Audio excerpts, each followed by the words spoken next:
ওকে, budding. তো budding জিনিসটা কি? বাডিং ধরো এটা একটা ইন্ডিভিজুয়াল রয়েছে, তো তারই একটা এক্সটেনশন তৈরি হলো। এই এক্সটেনশন মাদারের সাথে অলরেডি অ্যাটাচ রয়েছে, এটা আস্তে আস্তে গ্রো করলো। যখন দেখলো এটা নিজে থেকে পুরোপুরি স্বতন্ত্রভাবে বাঁচতে পারে, তখন কি করলো, এটা রিলিজ করে গেল। তো এই যে তৈরি হচ্ছিল, এটাকে আমরা বলি হচ্ছে বার্ড। আর এই বার্ডটাই পরে তৈরি হয়ে গিয়ে আবার এটা যখন ফুল বডি তৈরি করছে, এই যে বার্ডটা খুলে পড়ে যাচ্ছে বা অ্যাটাচ ছিল, অ্যাটাচ থেকে বেরিয়ে নতুন একটা অফস্প্রিং তৈরি করছে, এই প্রসিডিউরটাকে আমরা বলি হচ্ছে বার্ডিং। ঠিক আছে, তো এই বার্ডিং এর ক্ষেত্রে বলতে গেলে কি হতে পারে, এক্সটার্নাল বার্ডিং, আর একটা হতে পারে ইন্টারনাল বার্ডিং। একটা এক্সটার্নাল বার্ডিং আর একটা হচ্ছে ইন্টারনাল বার্ডিং। তো এক্সটার্নাল আর ইন্টারনাল বার্ডিং যদি বলতে হয়, তাহলে তাদের এক্সাম্পল আমাকে অবশ্যই দিতে হবে। তো এক্সটার্নাল বার্ডিং এর ক্ষেত্রে কাদের ক্ষেত্রে দেখা যাবে? এক্সটার্নাল বার্ডিং দেখা যায় হচ্ছে হাইড্রা। আর ইন্টারনাল বার্ডিং যদি বলতে যাই, তাহলে দেখা যায় হচ্ছে স্পঞ্জিলা। এটা একটা কি বলবো, সুইট ওয়াটার স্পঞ্জ।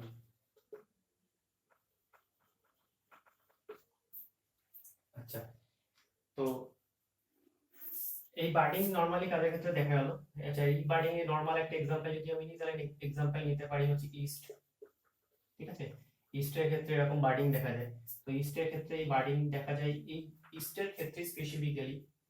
তো এই যে বার্ডিং প্রসিডিওরটা, এই বার্ডিং প্রসিডিওরটার ইস্টের ক্ষেত্রে একটা নাম দেওয়া হয়, সেটার নাম হচ্ছে টোরুলেশন।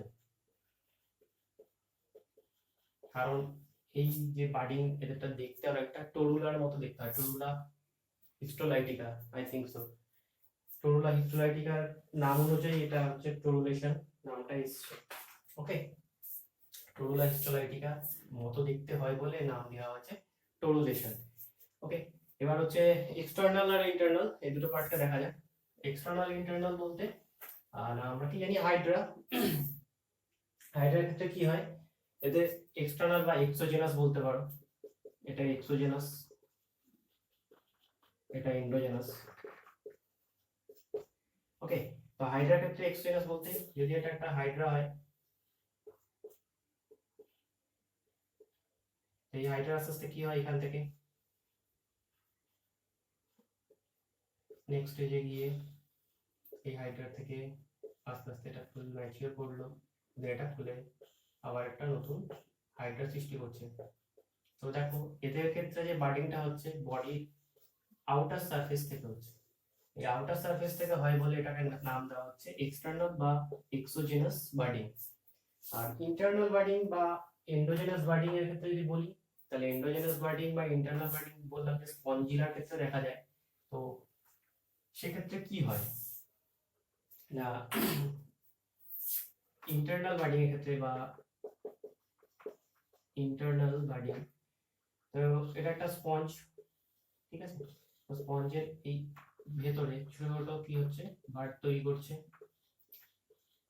এই বার্ডগুলো পরে বাইরে বেরিয়ে আসছে, বেরিয়ে এসে আস্তে আস্তে পরে ফার্দার আবার নতুন স্পঞ্জ তৈরি করছে। তো দেখো, এটা কি এখানে এক্সটার্নাল থেকে হচ্ছিল না, এটা ভেতরে ইন্টারনালি হচ্ছে, বাইরে ভেতর থেকে আসছে বলে নাম দেওয়া হচ্ছে ইন্টারনাল বার্ডিং। আর এই ইন্টারনাল বার্ডিংটা এক্সাম্পল হিসাবে এটাকে বলা হয় হচ্ছে গেমিউল, গেমিউল ফর্মেশন। গেমিউল ফর্মেশন জিনিসটা কি?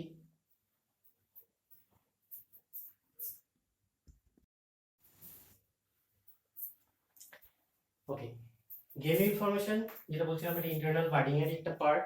ইন্টারনাল বার্ডিং এর পার্ট বলতে গেমিউল ফর্মেশন কাদের ক্ষেত্রে দেখাচ্ছিল, স্পঞ্জিলার ক্ষেত্রে দেখা যাচ্ছে। তো স্পঞ্জিলার ক্ষেত্রে যখন দেখা যাচ্ছে, তো এটা একটা ডিটেলস আমরা দেখে নিই। তো স্পঞ্জিলার ক্ষেত্রে কি হচ্ছিল বললাম, এই যে ইন্টারনাল ভেতর থেকে যে বার্ডিং গুলো বেরিয়ে এলো, বার্ডগুলো, তো সেইগুলো অনেকটা এরকম রয়েছে। তো তার ভেতরে প্রচুর সেল থাকে, সেই সেলগুলোকে টেকে নেওয়া যাক। এই সেলগুলো রয়েছে, ওকে, এরকম একটা সেল থাকছে।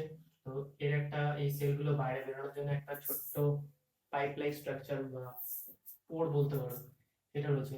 এই ভেতরের সেলগুলোকে প্রোটেকশন দেওয়ার জন্য একটা বাইরে একটা জিলাটিনাস কভারিং থাকে, এটা একটা জিলাটিনাস কভারিং, প্লাস এর সাথে এখানে কি থাকবে, কিছু এরকম স্পাইকলেট দেখতে পাবো বা স্পাইক দেখতে পাবো, এগুলো মোনাক্সন সিঙ্গেল, ওকে, মোনাক্সন টাইপের হয়। এই যে ভেতরে সেলগুলো ছিল এগুলোকে কি বলি আমরা, আর্কিওসাইটস, এটাকে বলি হচ্ছে মাইক্রোপাইল, এখানে বললাম এটা জিলাটিনাস বডি, আর এগুলো হচ্ছে স্পাইক, ওকে। তো এর একটা সিঙ্গেল গেমিউলের এক্সাম্পল। তো এই সিঙ্গেল গেমিউলটা কি হলো, এটা যখন দেখালাম ভেতরে ইন্টারনালি যেটা ছিল এখান থেকে বাইরে বেরিয়ে আসে, এটা ফার্দার কি হলো, যখন ফেভারেবল সেলগুলো বাইরে বেরোয়, বেরিয়ে একটা ফুল আবার স্পঞ্জ তৈরি করছে, ওকে। চলো, আসেক্সুয়াল রিপ্রোডাকশনের আর তিনটা টাইপ বাকি আছে, একটা হচ্ছে ফ্র্যাগমেন্টেশন, একটা রিজেনারেশন, আর একটা হচ্ছে স্পোরুলেশন। তো ফ্র্যাগমেন্টেশন মানে দেখো কথাটা থেকেই বুঝতে পারছি ফ্র্যাগমেন্ট, তো যদি ফ্র্যাগমেন্টে ভেঙে দেওয়া যায় এদের, তো এটা প্রত্যেকটা ফ্র্যাগমেন্ট থেকে একটা হোল ইন্ডিভিজুয়াল তৈরি হয়। তো স্পাইরোগাইরার ক্ষেত্রে কি হয় আমরা জানি, স্পাইরোগাইরা এরকম দেখতে হয় অনেকটা। তো এদের যদি এরকম ভাবে এরা ভেঙে গিয়ে প্রত্যেকটা থেকে ফ্র্যাগমেন্ট তৈরি হলো, তো সেখান থেকে আবার একটা করে প্রত্যেকটা থেকে যদি একটা করে ফুল বডি তৈরি করে নেয়, তাহলে প্রত্যেকটা পার্ট দেখো ফ্র্যাগমেন্ট হয়ে যাচ্ছে, দেন এরা পুরোপুরি আবার একটা করে নতুন ইন্ডিভিজুয়াল তৈরি করে নিচ্ছে। এই প্রসিডিউরটাকে আমরা বলি হচ্ছে ফ্র্যাগমেন্টেশন, কারণ দেখা যায় স্পাইডারের ক্ষেত্রে। এবার আসি রিজেনারেশনের মধ্যে। রিজেনারেশন মানে কি, কোনো কিছু নতুন করে তৈরি করা বা পুনরুৎপাদন। তো সেটার মধ্যে দুটো টার্ম পাবো আমরা, একটা হচ্ছে মরফাল্যাক্সিস আর একটা হচ্ছে এপিমরফোসিস। তো মরফাল্যাক্সিস আর এপিমরফোসিস জিনিসটা কি? মরফাল্যাক্সিস মানে হচ্ছে মর্ফ, যে যদি কোনো একটা ভাঙা অংশ থেকে ফুললি তার যেমন দেখতে ছিল সেই পুরোপুরি জিনিসটাকে আবার পুনরায় ফিরে পায়, সেটাকে আমরা বলি মরফাল্যাক্সিস। আর এপিমরফোসিস বলতে কোনো একটা অংশ ভেঙে গেছিল ধরে নিলাম, সেই অংশটা যদি এটা ভেঙে গেছিল, তো সেটা ভেঙে যাওয়ার পর এটা যদি আবার তৈরি করে নিতে পারে, সেই জিনিসটাকে আমরা বলছি এপিমরফোসিস। তো রিজেনারেশনের দুটো টাইপ, একটা হচ্ছে রিপারেটিভ আর একটা হচ্ছে রেস্টোরেটিভ। রিপারেটিভ বলতে যদি কোনো টিস্যু ড্যামেজ হয়, তো টিস্যু ড্যামেজ হলে সেই টিস্যুটাকে পুনরায় তৈরি করে নিচ্ছে যায় প্রসিডিউরের মধ্যে, সেটাকে বলছে যে রিপারেটিভ। আর রেস্টোরেটিভ বলতে দেখা গেল কিছু কিছু এরকম পার্টসে ভেঙে গেছিল কোনো একটা জিনিস, তো সেই প্রত্যেকটা পার্টস আবার কন্টিনিউ তারা নিজেদের মতো করে জোড়া লেগে গিয়ে আবার ফুল জিনিসটা তৈরি করে নিচ্ছে, সেটাকে আমরা বলছি হচ্ছে রেস্টোরেটিভ, ঠিক আছে। আর রিজেনারেশন কাদের মধ্যে দেখা যায়, যদি আমি এটা একটা এক্সাম্পল নিই, প্ল্যানারিয়াতে দেখা যায়। প্ল্যানারিয়া ধরো এটাকে এইভাবে কেটে দিলাম, তো সে এখান থেকে আস্তে আস্তে ফুল বডি গ্রো করতে নিতে পারে। আর কি হতে পারে, ধরে নাও একটা ফাঙ্গাস রয়েছে, ফাঙ্গাসটা এরকম ছিল, তার কোন একটা অংশ এরকম ভেঙে গেছিল, তো সে নিজের মতো করে আবার সেখান থেকে তার বডি তৈরি করে নিচ্ছে। তো এটাকে বলছে হচ্ছে রিজেনারেশন। তার মানে কি, রিজেনারেটিভ প্রপার্টিজ এর মধ্যে রয়েছে, তার দ্বারা এরা কি করছে, রিপ্রোডাকশন করে নিচ্ছে বা সংখ্যা বৃদ্ধি করে নিচ্ছে। আর একটা আছে, সেটা হচ্ছে স্পোরুলেশন। স্পোরুলেশনের মধ্যে যদি আসতে হয়, তাহলে স্পোরুলেশন মানে হচ্ছে স্পোর ফর্মেশন। স্পোর মানে হচ্ছে রেণু উৎপাদন, বা স্পোর ফর্মেশনের মাধ্যমে যে আসেক্সুয়াল রিপ্রোডাকশনটা হয়, সেটাকে আমরা বলি হচ্ছে স্পোরুলেশন।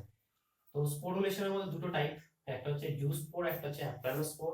জুস্পোর কথাটা দেখো, জু মানে হচ্ছে কি অ্যানিমাল লাইক, তাহলে অ্যানিমালদের যে ধরে নিই হিউম্যানদের ক্ষেত্রে যেমন স্পাম, স্পাম কি মোটাইল, তাহলে সেই থেকে মনে রাখা যেতে পারে জুস্পোর হচ্ছে অলওয়েজ মোটাইল হবে, এর যে স্পোর গুলো হবে সেগুলো অলওয়েজ মোটাইল। আর অ্যাপ্লানোস্পোর যেটা, অ্যাপ্লানোস্পোরের ক্ষেত্রে সবসময় হচ্ছে এরা নন মোটাইল, ঠিক আছে। তো জুস্পোরের একটা এক্সাম্পল নেওয়া যাক, জুস্পোরের একটা এক্সাম্পল ধরে নিলাম ক্লামাইডোমোনাস।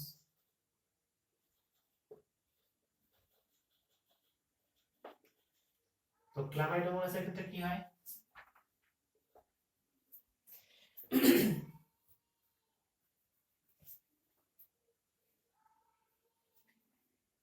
তো ক্লামাইডোমোনাসের যে জুস স্পোর যেটা, সেই স্পোরটা হচ্ছে এরকম বাইফ্ল্যাজেলেট হয়, ঠিক আছে। তো এরা সুইম করতে পারে, তো সুইম করে তার জন্য হচ্ছে এদের জুস্পোর বলা হচ্ছে। আর যদি অ্যাপ্লানোস্পোর নিই, তাহলে কর্নেডিয়া। কর্নেডিয়া বলতে পেনিসিলিয়ামের ক্ষেত্রে পেনিসিলিয়াম কিরকম দেখতে হয়, এই উপরে এগুলো হচ্ছে আস্তে আস্তে এমন করে গ্রো করে যাচ্ছে, এইগুলো হচ্ছে ওদের স্পোর। দেখো এগুলো যেহেতু বডির সাথে অ্যাটাচ রয়েছে তাই এগুলো মোটাইল নয়, এইগুলোকে বলা হচ্ছে কনেরিয়া। ঠিক আছে, তো এরকম আপনানোস্পোরের আরো কিছু এক্সাম্পল আছে, আমি পরে চার্ট দিয়ে দিচ্ছি একটা।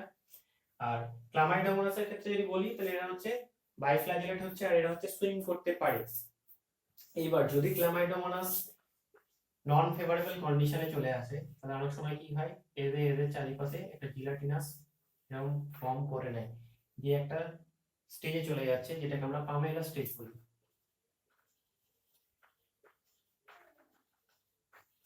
ঠিক আছে, আচ্ছা, তো এই জুস্পোর যেমন বললামই, তো এর মধ্যে দেখো দুটো করে ফ্ল্যাজেলা ছিল, তো দুটো ফ্ল্যাজেলা ছিল, তো এরকম ফ্ল্যাজেলা অনেকের ক্ষেত্রে অনেক রকম দেখা যায়।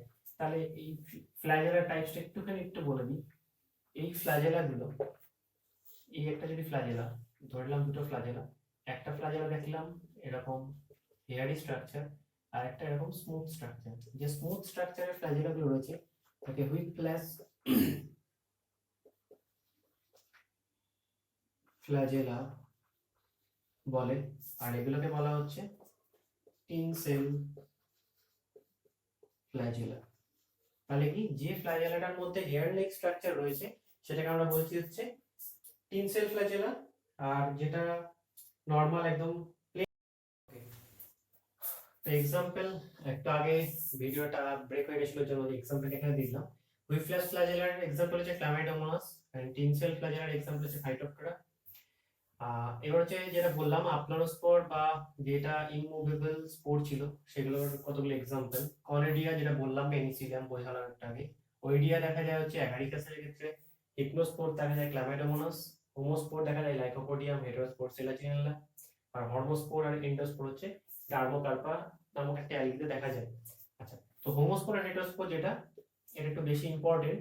আর হিপনোস্পোরটা বলে দিচ্ছি, হিপনোস্পোর মানে দেখো হিপনোটাইজ হয়ে যাওয়া বা কোনো একদম আনএবল টু মুভ হয়ে যাওয়া যেটাকে বলে, তো সেটা হচ্ছে ক্লামাইডোমোনাসের ক্ষেত্রে হয়। তো এর যে স্পোর গুলো আছে সেগুলো প্রচুর পরিমাণে ফুড কালেক্ট করতে থাকে, করে ওই জায়গাটা অনেকটা ভারী হয়ে যায়, তাই ফলে সেটা যেতে পারে না। ইঞ্জিনিয়ারিং আমরা কি শুনেছিলাম, ক্লামাইডোমোনাসে জুস স্পোর থাকে, তাই তো, তো সেই ক্ষেত্রে এই স্পোরটাকে বলা হচ্ছে হিপনোস্পোর। হোমোস্পোর আর হেটেরোস্পোর বলতে লাইকোপোডিয়ামে দেখা যায় হোমোস্পোর, আর সেলাজিনেলা দেখা যায় হেটেরোস্পোর। লাইকোপোডিয়ামের ক্ষেত্রে হোমোস্পোর বলতে দেখো এর ভেতরে যতগুলো স্পোর আছে প্রত্যেকটা স্পোর একই রকমই দেখতে, একই সাইজ, একই ভলিউমের, তো এই জন্য এগুলোকে বলা হচ্ছে হোমোস্পোর। হোমো মানে আমরা যে ইকুয়াল, হেটেরোস্পোর হচ্ছে যেটা হচ্ছে সেলাজিনেলাতে দেখা যায়, সেলাজিনেলা দেখো ভেতরে যে স্পোর গুলো রয়েছে সেগুলো নট ইন মানে একই সাইজের নয় আর একই আয়তনের নয়, যেটাকে হেটেরোস্পোর বলা হয়। এটা একটু নোট ডাউন করে নাও, ওকে।